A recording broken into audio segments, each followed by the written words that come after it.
And Eric, I can only imagine if Joe Biden had done this with one of his biggest donors. Imagine if George Soros. Imagine if George Soros suddenly came in and said, "Eric Bolling, I have access to your tax information. Yeah. Eric would literally lose Eric's brain. You would go.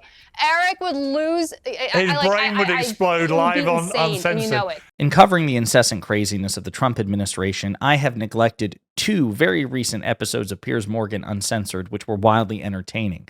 And in this one, even Piers Morgan calls out a former Fox News and Newsmax host over the fact that his brain would explode if a liberal billionaire under a Democratic president had the same level of access and influence that Elon Musk has over Donald Trump. But before we unpack all that, if you end up liking this video and you want to support the channel, please be sure to hit the like, subscribe, and alert bells before you go. All right, friends. I encourage you to check out this full episode of Piers Morgan Uncensored. We're going to talk about the first 3/4 of it after we get to the more substantive part, and it concerns the woman here on the far right, Lindy Li, who you may or may not have heard of. Spoiler alert, she is terrible. But I want to focus on the last part of the episode. It concerns Doge, the so-called Department of Government Efficiency. Piers Morgan, of course, is a big Elon Musk and Donald Trump fan. He wants interviews with both of them, so he feels the need to fluff them up.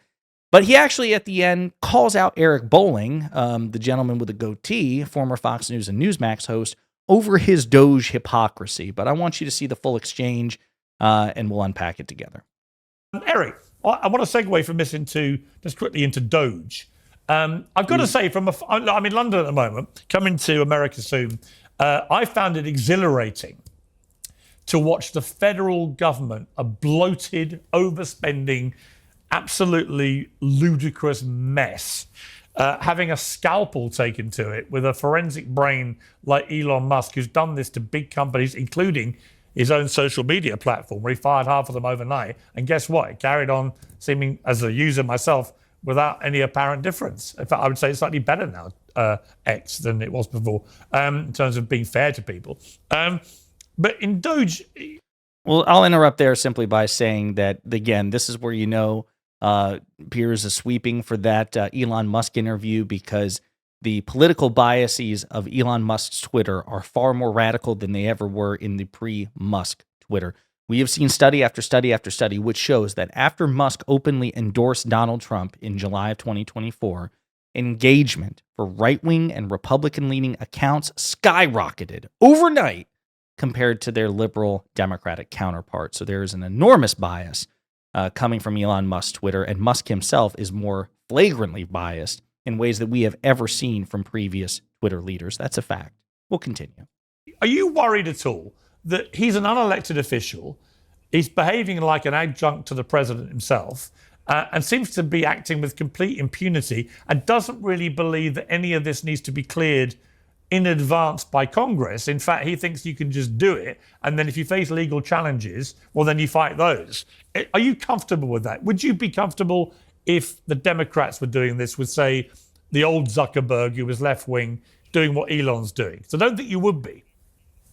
Yeah, no, I'm very comfortable with it. Pearson, in the first 3 weeks, they've uncovered billions of dollars of waste with USAID. We just found almost $2 billion of waste in HUD. I can't wait to see what the Pentagon audit returns. Could be hundreds of billions of dollars. It's a long time coming. No other politician has ever been able to do it. You know why? Because no other politician, certainly in our lifetimes, has had the mandate and the political bank account, let's call it political currency, that Donald Trump has. And he's spending it by saying, look, I'm bringing on Elon Musk. It's a little unorthodox, but he's finding a lot of savings. And here's a theory. I gave this to Trump on Friday.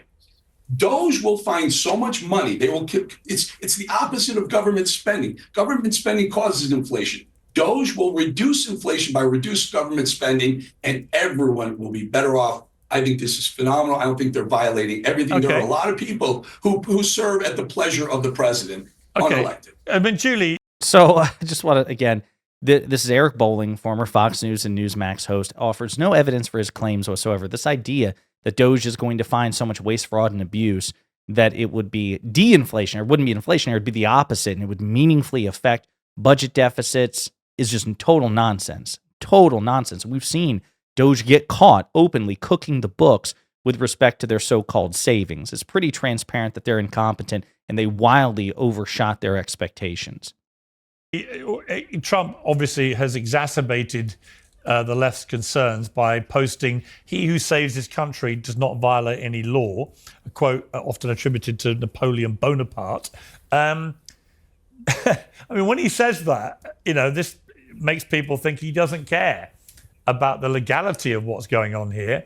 But I don't think it is really what he's saying, because what he's saying is we can be challenged, and if we're challenged successfully in the courts, I will abide by, again, he said this the other day, I will abide by what the judges say, which I thought was a significant...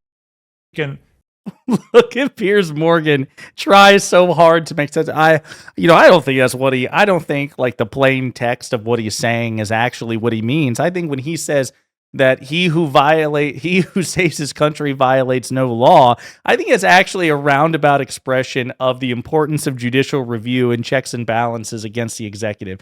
Piers, you're so full of shit. It's so sad and pathetic.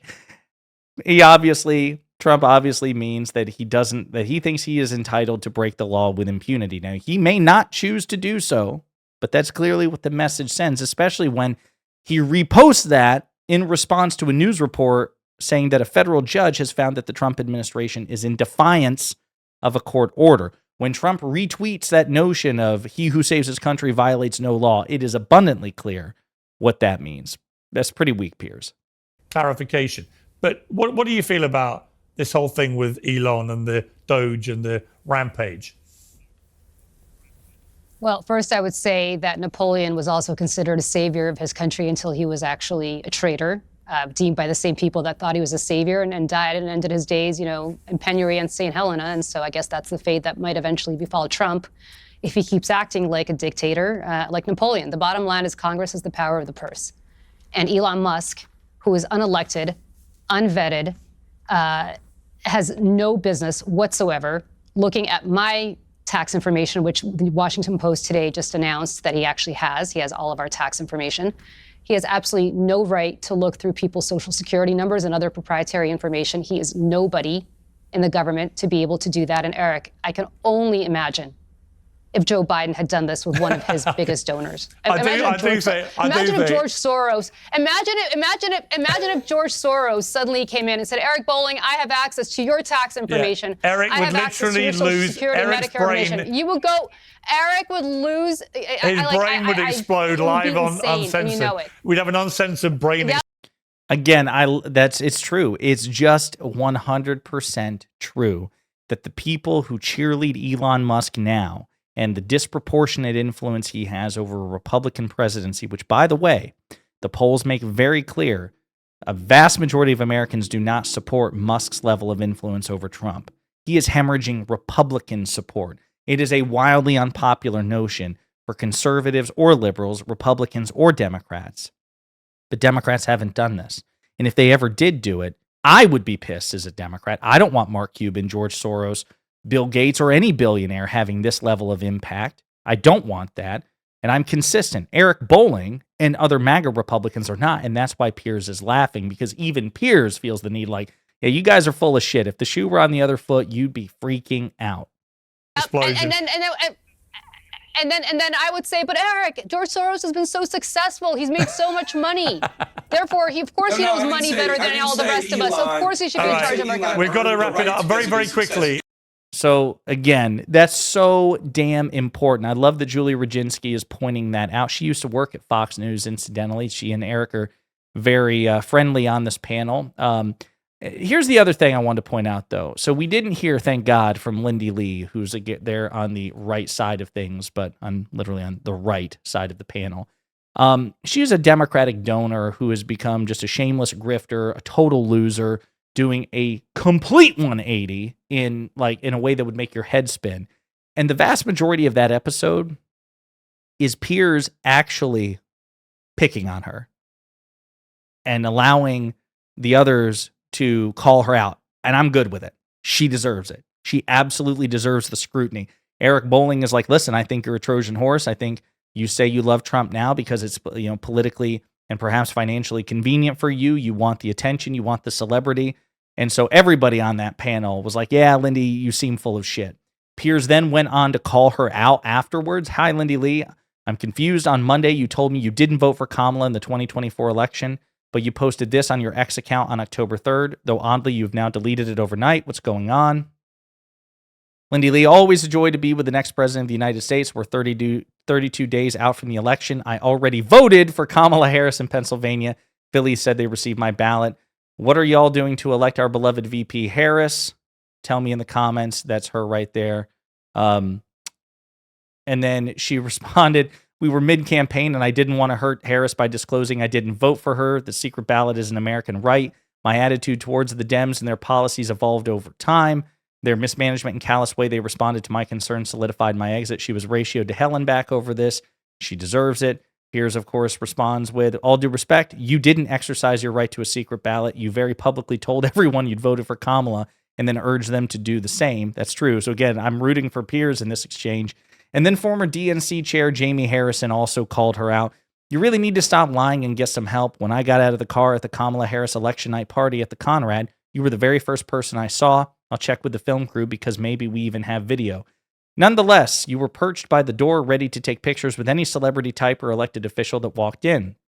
Like a student trying to impress a professor. You joyfully rattled off how much you raised the cycle to support the campaign. You told me about hosting a fundraiser at your home and your unwavering support of Joe Biden and Kamala Harris. So either you were lying then or you're lying now, but either way, it just makes you out to be a liar, a very bad liar. Who in their right mind raises money for someone, travels to that candidate's election night party in D.C. and not your home state of Pennsylvania, but is so disgusted by that candidate that you don't even vote for them? Piers Morgan Uncensored, y'all are being hoodwinked. So I'm here for it. I love it. I love the call out. I think that, again, I'm not gonna cover that part of the debate, but you should definitely check it out because it is wildly entertaining.